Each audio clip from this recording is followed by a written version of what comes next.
GKS Bros Production, 7 Seas and 7 Hills Production தயாரிப்பில் மிர்ச்சி சிவா ராம் கூட்டணியில் பறந்து போ ஜூலை 4 முதல் திரையரங்குகளில். Chennai Silks and Aha Oho Adi Sale. Summer holidays vandachu, நம்ம GT Holidays vandachu. GT Holidays, South India's #1 travel brand. AIADMK கூட்டணியில விஜய் இணைந்தால் போட்டி இன்னும் கடுமையா இருக்கும் அப்படின்னு அதிமுக கூட்டணியில் உள்ளவங்க சொல்லல, விஜய் கட்சியை சேர்ந்தவங்க சொல்லல. திமுக கூட்டணியில் இருக்கக்கூடிய முக்கிய தலைவராக இருக்கக்கூடிய கம்யூனிஸ்டின் மார்க்சிஸ்ட் கம்யூனிஸ்டின் சண்முகம் சொல்லியிருக்காரு. இதுதான் இப்போ திமுக கூட்டணிக்குள்ள பெரிய சலசலப்பை ஏற்படுத்தியிருக்கு. ஏற்கனவே விசிக மதிமுகன்னு ஒரு பக்கம் பிரச்சனைகள் புகைந்து கொண்டே இருக்கு. இந்த பக்கம் முதல்வரும் சொல்லியிருக்காரு கூட்டணிக்குள்ள வேறு சில கட்சிகள் வர இருக்குன்னு. சோ இந்த திமுக கூட்டணியில இப்படி ஒரு நிலவரம் நடந்துட்டு இருக்கு. அந்த சைடு அதிமுக கூட்டணி சொல்லவே வேண்டாம், அங்கேயும் ஒரு கலைபுரம் நடந்துட்டு இருக்கு. இதுல நிறைய விஷயங்கள் பேசப்படுது. கம்யூனிஸ்ட் பேச்சினுடைய பின்னணியா நிறைய விஷயங்கள் சொல்லப்படுது. இது எல்லாத்தையும் விரிவா பேசுறோம். Welcome to sensation.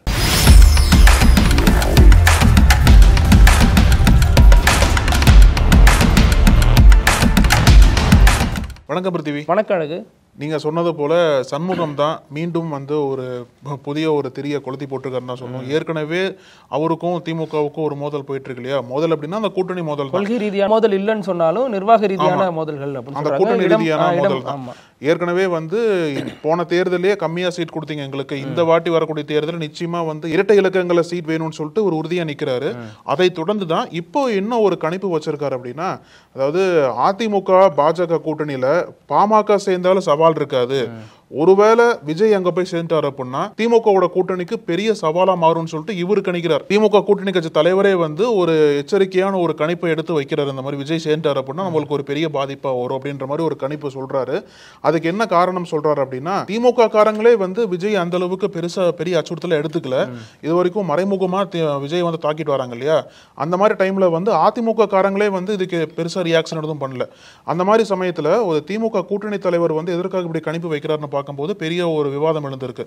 அதுக்கு பின்னாடி என்ன சொல்றாங்க அப்படின்னா, இந்த ஒரு சவாலை வந்து நம்ம முறியடிக்கணும் அப்படின்னா நம்ம எல்லாம் சேர்ந்து தான் போட்டி போடணும். இன்னொரு பக்கம் வந்து அவரோட டிமாண்ட், எங்களுக்கு நீங்க வந்து அதிக இடங்கள் கொடுத்தா மட்டும்தான் எங்களால கூட்டணியில தொடர்ந்து நிக்க முடியும், நம்ம கூட்டணியா சேர்ந்து போட்டி போட்டா மட்டும் தான் இந்த மாதிரி சவாலை வந்து வீழ்த்த முடியும், அதனாலேயே வந்து இந்த வாட்டி திமுக எங்களுக்கு அதிக இடங்கள் கொடுக்கணும்னு சொல்லிட்டு சொல்றாரு. ஏற்கனவே அவர் பேட்டியில பல இடங்கள்ல சொல்லியிருக்காரு அதிக தொகுதி கொடுக்கணும்னு. அது வந்து மதிமுக அந்த பிரச்சனையை தொடங்கி வச்சிருந்தாலும் இவரும் அதை வந்து வலியுறுத்தி இருந்தார், எங்களுக்கு அதிக தொகுதி கொடுக்கணும், மீண்டும் வந்து அந்த 6 தொகுதி எங்களால் நிற்க முடியாது, 2026 சரியான தொகுதி தரணும் அப்படிங்கிற வகையில் அவரும் வந்து கோரிக்கை வச்சிருந்தாரு.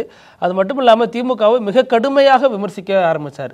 ஏன்னா இவருக்கு முன்னாடி இருந்த தலைவர் வந்து சரியா விமர்சிக்கல, திமுகவோட ரொம்ப இணக்கமா செயல்பட்டாங்கன்னு கம்யூனிஸ்ட் மார்க்சிஸ்ட் கம்யூனிஸ்டுக்குள்ளே ஒரு விமர்சனம் இருந்துச்சு.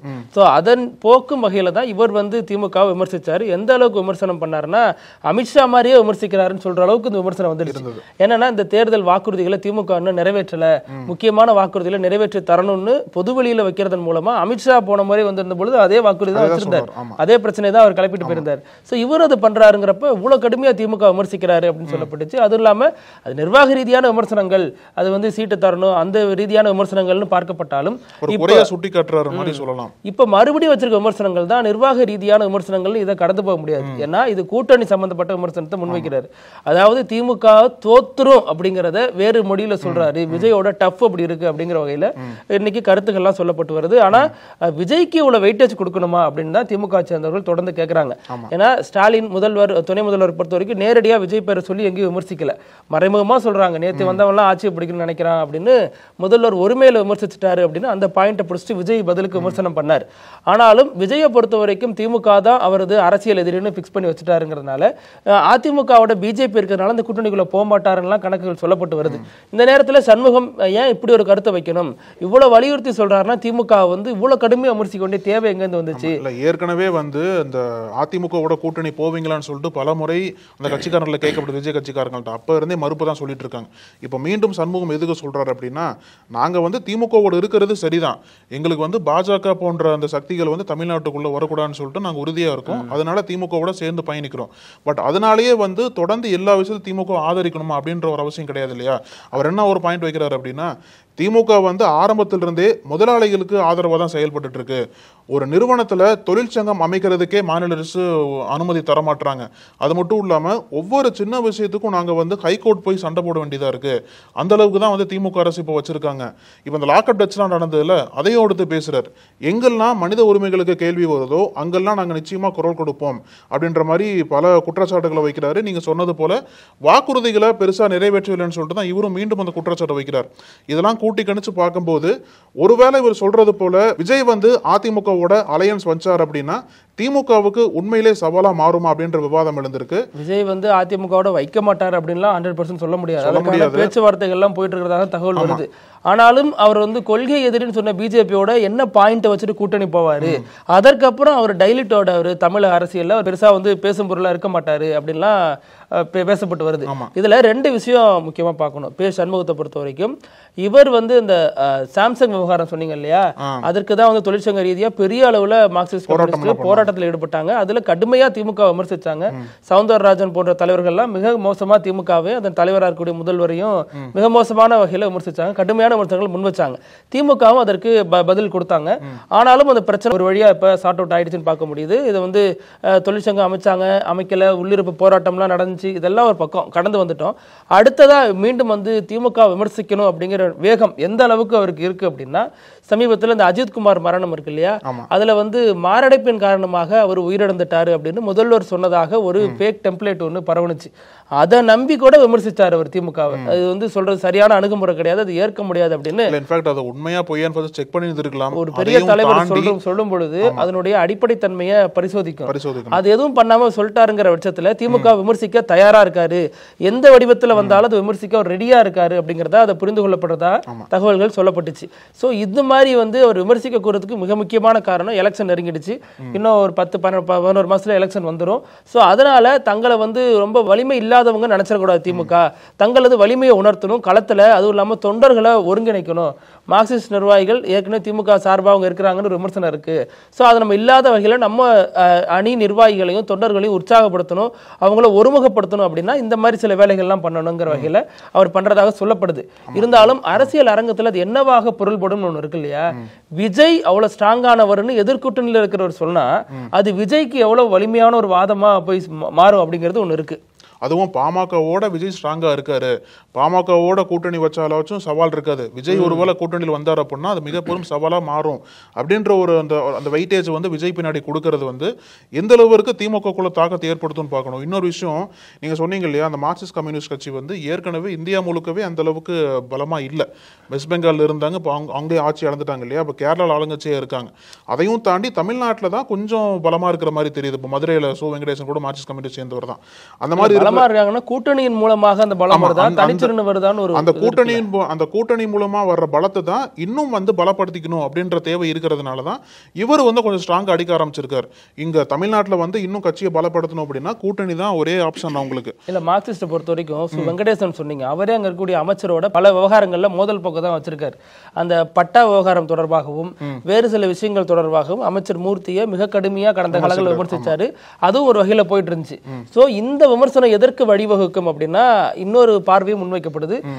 மார்க்சிஸ்ட் கம்யூனிஸ்ட் இங்க வந்து திமுக கூட்டணியில கேட்ட இடம் தரலனாலோ அல்லது வேறு சில பிரச்சனைகள்னால மனக்கசப்பு வந்தாலோ விஜய் கூட அணி சேர தயாராயிட்டாங்க அப்படிங்கிற மாதிரியான சில பேச்சுகளும் பேசப்பட்டு வருது. ஆனா அரசியல் பார்வையாளர்கள் என்ன சொல்றாங்க அப்படின்னா, திமுகவுக்கோ அல்லது அதன் கூட்டணி கட்சிகளுக்கோ இவங்க 2 பேருக்கும் என்ன பிளஸ் அப்படின்னா, இவங்க 2 பேரும் ஒன்றா இருந்தாதான் இந்த வாக்குகளை அறுவடை பண்ண முடியும். இவங்க வெளியில போயிட்டாங்கனாலும் திராவிட மாடல் ஆட்சி, சமூக நீதி ஆட்சின்னு சொல்ற முதல்வருக்கு அது பலகீனமா போயிடும், வெளியில போனவங்களுக்கும் அது பலகீனமா போயிடும். மார்க்சிஸ்ட் கம்யூனிஸ்ட்ல இருந்து விசிகல இருந்து தனித்து போய் நின்று கடந்த காலங்கள்ல அவங்க வாங்கின வாக்குகள் என்ன, அந்த அடிப்படையை பார்த்தாலே இது புரிஞ்சிட முடியும். தனித்து நின்னா 2 பேருக்குமே அது பலவீனம், ஒன்றா இருந்தாதான் இந்த கூட்டணி இன்டாக்டா இருக்குன்னு சொல்லி இத்தனை வருஷம் நகர்த்திட்டு வந்துட்டாங்க. 2019 இருந்து பல தேர்தல்கள் இந்த கூட்டணி சந்திச்சுட்டு எல்லாமே ஒத்துமையாக இருக்கிற மாதிரி தான் தெரியுது. இப்ப சண்முகம் இந்த கருத்து சொல்ல வேண்டிய தேவை என்ன, தொகுதிகளின் அடிப்படையில் தான் பிரச்சனை அப்படின்னா அது எலெக்ஷன் டைம்ல பேசி தீர்த்துக்கலாமே. இப்ப சொல்றாரு அப்படின்னா அது விஜய்க்கான சிக்னலா அவர் கொடுக்கிறாரு, அடுத்து அணி மாறுவதற்கான வாய்ப்பாகவும் இது பார்க்கப்படுது, திமுகவுக்கு ஒரு நெருக்கடியை கொடுக்கிறாரு அப்படிங்கிற வகையிலும் கருத்துக்கள் சொல்லப்படுது. ஆனா இந்த அளவுக்கு திமுக நெருக்கடியா மாறுமான்றது பெரிய கேள்விக்குறிது. ஏன்னா இப்போ மார்க்சிஸ்ட் கம்யூனிஸ்ட் கட்சி கூட்டணியிலிருந்து வெளியே போனாலும் திமுக வந்து இன்னும் பல கட்சிகள் வரவேற்க தயாரா இருக்காங்க இல்லையா, கட்சிகள் வரலாம். மார்க்சிஸ்ட் கம்யூனிஸ்ட் போன்ற கொள்கைகளை ஒத்து போகக்கூடிய கட்சியோட இருந்தா தான் திமுகவுக்கு அது பலமா இருக்கும். பட் அது எப்படி ஒர்க் அவுட் ஆக போகுதுன்னு பொறுத்து இருந்தா பார்க்கணும். அதுல முதல்வரும் ஒரு ஸ்டேட்மெண்ட் கொடுத்திருக்காரு. கூட்டணி கட்சிகளை எச்சரிக்கை வகையிலும் அதை எடுத்துக்கலாம். ஏன்னா அவர் என்ன சொல்லியிருக்காருன்னா, திமுக கூட்டணிக்குள்ள மேலும் சில கட்சிகள் வர இருக்கு அப்படின்னு சொல்றாரு. இதனால் வரைக்கும் சொல்லாத முதல்வர் இப்போ சொல்லும் பொழுது அதற்கான பின்னணி காரணங்களும் அலசி ஆராயப்படுது. ஏன்னா இதற்கு முன்னாடி ஆங்கில மீடியா ஒண்ணு கொடுத்த பேட்டியில பாமக உள்ள ஒருதான் கேட்டப்ப இங்க எந்த கட்சியும் வராது, கதவு சாத்தியாச்சுங்கிற மாதிரி ஒரு பதில் கொடுத்திருந்தார். சோ இப்போ முதல்வர் இப்படி சொல்றது காரணமே விசிக, மதிமுக, மார்க்சிஸ்ட் கம்யூனிஸ்ட் போன்ற கட்சிகள் கொடுக்கக்கூடிய நெருக்கடி தான் காரணம். இப்பவே தங்களுக்கான தொகுதி பேரத்தை அவங்க தொடங்கி வச்சுட்டாங்க அப்படிங்கறத பிரச்சனையா பார்க்கப்படுது. குறிப்பா மதிமுக நடந்த பிரச்சனையே என்ன அப்படின்னா, ஈரோட்ல பொதுக்குழு ஒண்ணுல அவங்க கட்சி நிர்வாகிகள் பேசின பேச்சு தான். என்ன சொன்னாங்க அப்படின்னா, ராமாயணத்துல ராமன் காட்டுக்கு போனதுனாலதான் பரதனுக்கு பட்டாபிஷேகம் நடந்துச்சு அப்படின்னா சொல்லியிருந்தாங்க. அதை ராமனாக வைகோவையும் பரதனாக ஸ்டாலினையும் ஒப்பிட்டு பேசினதாக பொதுக்குழுல அப்படி பேசியிருக்காங்க அப்படிங்கறதா திமுக நிர்வாகிகளுக்கு வந்து அதை திமுக தலைவர்கிட்ட சொன்னதுனாலதான் ஒரு டென்ஷன் ஆனிச்சு. ரெண்டு கூட்டணிக்குள்ளே ஒரு மனக்கசப்பு ஏற்படுற சூழல் போனுச்சு. அது மட்டும் இல்லாம அதனாலதான் முத்துரத்தினம்ங்கிற முக்கிய நிர்வாகியும் அப்புறம் கட்சியில் இருக்கக்கூடிய நபர்களையும் திமுகவில் ஸ்டாலின் முன்னிலையிலே இணைச்சாங்க. இதெல்லாம் வைகோ கொடுக்கக்கூடிய சிக்னலா இருந்துச்சு அப்படின்னு சொல்லப்பட்டுச்சு. அந்த பொதுக்குழுல வைகோவை விமர்சிச்சாரு. இதெல்லாம் பேசாதீங்க, மைக் கிடைச்சா என்ன வேணாலும் பேசுவீங்களா, இது தேவையில்லாத பிரச்சனை, நல்லா போயிட்டு இருக்க கூட்டணிக்குள்ள தேவையில்லாத மனக்கசப்பை ஏற்படுத்திடாதீங்கன்னு வைகோ கண்டிச்சாரு. இருந்தாலும் அதற்கான ரிப்ளையை தான் திமுக கொடுத்ததாக சொல்லப்பட்டுச்சு. அதுவும் இல்லாம மதிமுகவோட ஐடி விங்கு மிக கடுமையாக திமுகவை விமர்சித்ததாக தகவல் திமுக தலைமைக்கு போயிருக்கு. அதன் அடிப்படையில தான் இந்த பிரச்சனைகள் பேசப்பட்டுச்சு. ரெண்டு தரப்புக்கு இடையில டென்ஷன் அதிகமானதுனால வைகோவே திமுக தலைமை சொன்னதன் பேர்ல ஜூலை 2ஆம் தேதி போய் சந்திச்சதாக தகவல். அதுல போயிட்டு வைகோ என்ன சொல்லியிருக்காரு முக்கியமா அப்படின்னா, எங்களுக்கு இரட்டை இலக்கத்துல தொகுதி கொடுத்துருங்க, அப்பதான் ஒரு கௌரவமான ஒரு எலெக்ஷனை நாங்க சந்திக்க முடியும். நாங்க இன்னொரு கூட்டணிக்கு போகக்கூடிய மனநிலை இல்ல. அதனால எங்க நிர்வாகிகள் பேசுறதும் அந்த ஒரு மன கஷ்டத்துல தான் பேசுறாங்க, அதை புரிஞ்சுக்கோங்க அப்படிங்கிற வகையில அவர் கூட ரொம்ப ஒரு இணக்கமான ஒரு போக தான் போக விரும்புறாரு. அதுவும் இல்லாம இந்த தொகுதியெல்லாம் கிடைச்சா சரியா இருக்கும் அப்படிங்கிற அடிப்படையில் அந்த பட்டியலையும் கொண்டு போய் முதல்வர்கிட்ட கொடுத்ததாக சொல்லப்படுது. அதனால மதிமுக வைகவும் சொல்லியிருந்தார், திமுகவை எந்த காலத்திலும் விமர்சிக்க மாட்டேன், எப்பவுமே நான் வந்து ஸ்டாலினுக்கு தளபதியா நிற்பேன், துணையா நிற்பேன் அப்படின்லாம் சொல்லியிருந்தார். ஸோ அதனால மதிமுக திமுக பஞ்சாயத்து ஓரளவுக்கு முடிஞ்சிடுச்சு அப்படின்னு சொல்லப்பட்டாலும் அது இன்னும் கொஞ்சம் நீர்பொத்த நெருப்பு அங்கங்க புகஞ்சிருக்கிறத பார்க்க முடியுது.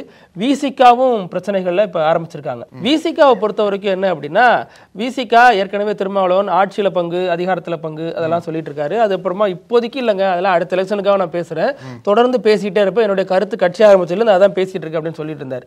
இப்போ பாமகவில் ஒரு பிளவு ஏற்பட்டிருக்கு இல்லையா, அன்புமணி ராமதாஸ்னு, அதுல ஒரு செனாரியோ சொல்லப்படுது. அன்புமணி பாஜக சார்பா அதிமுக சார்பா போவாரு, ராமதாஸ் தலைமையிலான அணி திமுக சார்பா வரும் அப்படின்னு. இன்னும் நிறைய பேர் அப்படிலாம் பிரியறதுக்கு வாய்ப்பே இல்லை, அதெல்லாம் ஒரு அனுமானங்கள் அப்படின்னு சொல்றாங்க. ஆனாலும் ராமதாஸ்க்கு இப்ப மக்கள் மத்தியில சின்ன ஒரு அனுதாபம் ஏற்பட்டிருக்கு. இவர் வந்து மகனால வந்து இப்படி புறக்கணிக்கப்படுறாரு, ஒரு தலைமையில யாரும் வரமாட்டேங்கிறாங்க, அதை அறுவடை பண்றதுக்கு திமுக தயாராக இருக்கிறதாக ஒரு தகவல் சொல்லப்படுது. அதனால ராமதாஸ் தன்னோட இணைச்சுக்கிட்டா திருமாவுக்கு ஒரு கோபம் வரும். ஆனா இப்ப இருக்கிற சூழ்நிலையில திரும்ப அதை பெருசா எடுத்துக்க மாட்டாரா அப்படிங்கறதுலாம் அந்த காலத்துல தான் புரிய வரும்னு சொல்லப்படுது.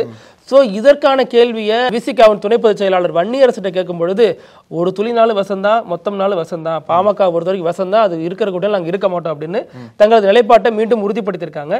இதனால விசிகாவுக்கும் திமுகவுக்கும் என்ன மாதிரியான நிலைப்பாடுகள் வருங்காலங்களில் இருக்க போகுது அப்படிங்கிறதும் ஒரு பேசு பொருளா, ஒரு அனுமானத்துக்குரியதா மாறி இருக்கு.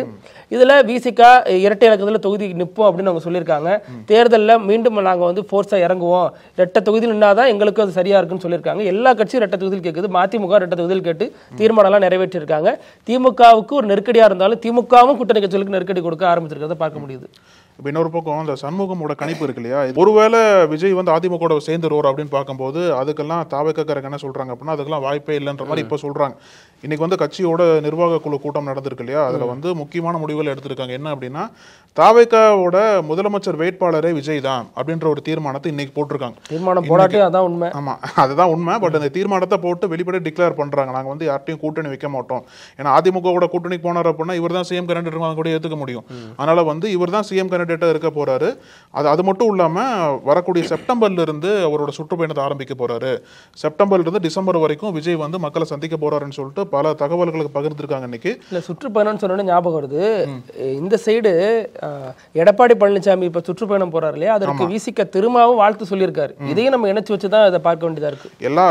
அதாவது திமுக கூட்டணி விட்டா எல்லா கட்சிகளுக்கு இருக்கக்கூடிய ஒரே ஆப்ஷன் அதிமுக மட்டும் தானே, அதுதான் உங்களுக்கு ஆப்ஷன், அது மட்டும் தான் இருக்கும். அந்த ஒரு ஆங்கிள் பார்க்கும்போது திருமாவோட வாழ்த்து எப்படி அதிமுகவை ரிசீவ் பண்ண போறாங்க, ஒருவேளை திரும்ப அங்க போறதுக்கு வாய்ப்பு இல்லை, பாஜக இருக்கிற வரைக்கும் திரும்ப அங்க போக மாட்டார் இல்லையா, ஏதோ ஒரு வகையில திமுக கொஞ்சம் நெருக்கடி கொடுக்கணுமே அப்படின்ற ஒரு போர்வையில தான் கூட்டணி கட்சிகள்லாம் பல குற்றச்சாட்டு வச்சுட்டு இருக்காங்க. இந்த டைம்ல தான் விஜய் அவரோட கட்சியோட சிஎம் வேட்பாளர் அறிவிக்கப்பட்டிருக்கார். அது மட்டும் இல்லாம அவரும் சுற்றுப்பயணத்துக்கு தயாராயிட்டார். அதே நேரம் விஜய் அவ்வளவு எளிதா எடை போட முடியாது. ஏன்னா சீமானை பொறுத்த வரைக்கும் தொடர்ந்து அந்த வாக்கு சதவீதத்தை தொடர்ந்து வச்சுக்கிட்டே வராரு. அந்த எல்லா வாக்கு சதவீதம் என்னன்னா 2 கட்சி வேணாம் அப்படின்னு நம்பக்கூடிய அந்த இளைஞர்களுடைய வாக்கு, முதல் தலைமுறை இளைஞர். விஜய்க்கும் அதே பொருந்துங்கிறாங்க. முதல் தலைமுறை இளைஞர்கள் நிறைய பேர் விஜய்க்கு ரசிகர்களா இருக்காங்க. பல கட்சியில இருந்து பல சமூகத்தில இருந்து அவருக்கு போறாங்க. அவர் என்ன கொள்கைன்னு அறிவிக்கிறதுக்கு முன்னாடி விக்கிரவாண்டியில அவ்வளவு பேர் கூடினாங்க பாத்தீங்களா. அது கொள்கை அடிப்படையில் கூடின கூட்டம் கிடையாது, விஜய்க்காக மட்டுமே கூடின கூட்டம். சோ அந்த முதல் தலைமுறையை பொறுத்த வரைக்கும் கிட்டத்தட்ட 1 கோடிக்கு மேல வாக்காளர்கள் இருக்கிறதா சொல்லப்படுது. ஒவ்வொரு எலெக்ஷனுக்கும் வருவாங்க 1 கோடி வாக்காளர்கள் முதல் தலைமுறையில இருந்து வருவாங்க இல்லையா. அது எல்லாமே விஜய்க்கு ஓட்டா மாறும் அப்படிங்கறத வச்சுதான் அவருக்கான வாக்கு சதவீதம் குறித்து பேசுறாங்கன்னு சொல்லப்படுது. ஆனாலும் அந்த 1 கோடி வாக்காளர்களும் அப்படியே விஜய்க்கு போய் போட்டுருவாங்களா அப்படிங்கறதுலாம் மில்லியன் டாலர் கேள்வி. ஏன்னா சீமான் இருக்காரு, நிறைய வேல்முருகன் இருக்காரு, இந்த மாதிரி நிறைய பேர் அந்த வாக்குகளை பிரிக்கிறதுக்கு இருக்காங்க. அந்த முதல் தலைமுறையை நம்பிதான் விஜய் அரசியல் பண்றாரு. அதை நம்பிதான் இவங்க எல்லாம் முடிவுக்கு வராங்க. நிறைய பெண் வாக்காளர்கள் விஜய்க்கு இருக்காங்க அப்படின்லாம் சொல்லப்படுது. தலித் வாக்காளர்கள் நிறைய பேர் விஜய்க்கு போடுவாங்க, அதையும் அவர் பண்றாரு. சிறுபான்மையினத்தரா இருக்கிறதுனால கிறிஸ்துவ மதத்தை சேர்ந்த பலரும் விஜய்க்கு வாக்களிப்பாங்க அப்படிலாம் சொல்லப்படுது. இதெல்லாம் வெறும் அனுமானங்கள் தான். அவரு ஃபீல்டுல ஒரு அன்டெஸ்டட் பிளேயரா தான் இருக்காரு. இன்னும் அவர் டெஸ்ட் பண்ணணும், அவருக்கான வாக்கு சதவீதத்தை உயர்த்தணும், ப்ரூவ் பண்ணணும் முதல்ல, இதெல்லாம் இருக்கு. ஆனாலும் இது முன்னாடியே விஜய்க்கு இவ்வளவு பேசுறாங்கன்னா அது அவருடைய சினிமா வேல்யூ தான் காரணம், அதை வச்சுதான் இவ்வளவு பேசுறாங்க அப்படிங்கிற கருத்தும் நிலவிட்டு இருக்கு. அப்புறம் நிகழ்ச்சியினுடைய கடைசி பகுதி இப்படி எல்லாமா நடக்கும். உலகத்துல ஒருத்தவங்க 100 ரூபா சம்பாதிக்க என்னென்ன பாடுபடுறாங்க, ரத்த வேர்வை சிந்தி சம்பாதிக்கிறாங்க. ஆனா அமெரிக்காவில் ஒரு நபர் ரொம்ப எளிதா அவங்க ஊர் காசுல $4000, நம்ம ஊருக்கு கிட்டத்தட்ட 3 லட்சம் ரூபாயை ரொம்ப எளிதா சம்பாதிச்சிடுறாரு. அது கேட்கறப்ப கஷ்டப்பட்டு சம்பாதிக்கிறவங்க எல்லாம் வயிற்றுல வாயில அடிச்சுக்கிற மாதிரி தான் தெரியுது. எப்படின்னா அவரது கால் படம், அந்த காலை போட்டோ எடுத்து அதன் மூலமா ஆண்களுக்கும் பெண்களுக்கும் அனுப்பி 3 லட்சம் சம்பாதிக்கிறாருங்க மாசம். இது எவ்வளவு பெரிய ஒரு பார்ட் டைம் வேலை. நம்ம கால் அனுப்புனா எவனாச்சும் அனுப்புவானா? ஆனா அவர் எதனால அந்த கால் அவ்வளவு ரசிக்கப்படுது அப்படின்னா அவர் இன்ஸ்டாகிராம்ல ஒரு பெரிய செலிபிரிட்டியா இருக்காரு. ஸோ அவருக்கு இந்த கால் அந்த காலை ஒரு ரசிகர்கள்லாம் ரசிக்கிறாங்களாம். ஸோ அதனால அந்த காலை ஒரு ஆன்லைன்ல ஃப்ரீயா அங்கேயும் எடுத்து போட மாட்டாராம். இதெல்லாம் சொல்றதுக்கே வெக்கமா இருக்கு. அது இந்த கால் எடுத்து ஃப்ரீயா போட மாட்டாரா, அது வேணும்னா பர்டிகுலரா அவர்கிட்ட கேட்கணுமா, அவரோட சப்ஸ்கிரைபர் சந்தா கட்டி வாங்குவாங்களாம். அந்த சந்தா மூலம் அவ்வளவு சம்பாதிச்சிருக்காரு. அந்த காலுக்கு தனி ரேட் போட்டு வச்சு வித்துட்டு இருக்காரு. அந்த கால் விரும்புறவங்க காசு கட்டி வாங்கிட்டு இருக்காங்க. இதெல்லாம் என்ன கொடுமை, எங்க போய் சொல்றது? இப்படி ஒரு ஆப்ஷன் இருந்தா நம்ம ஊர்ல ஒவ்வொருத்தரும் மில்லியனர் ஆயிடுவாங்களே. ஓகே பிரதீப், இனி நம்ம நிறைய முக்கியமான விஷயம் பத்தி பேசணும், தொடர்ந்து பேசலாம். நன்றி. நன்றி. நக்கீரன் டிவிக்கு சப்ஸ்கிரைப் செய்யுங்கள். உங்கள் ஆதரவே எங்கள் பலம். ஆசிரியர்களுக்கு நண்பனாகவும் மாணவர்களுக்கு ஆசானாகவும் திகழும் தேர்வு வழிகாட்டி. ஒவ்வொரு பாடத்திற்கும் அனுபவமிக்க ஆசிரியர்களின் துல்லியமான தெளிவான விடைகள். CNC இருக்கு, தேர்வு பயம் எதற்கு? இது தீரன் பப்ளிஷிங் ஹவுஸ் விற்பனை வெளியீடு.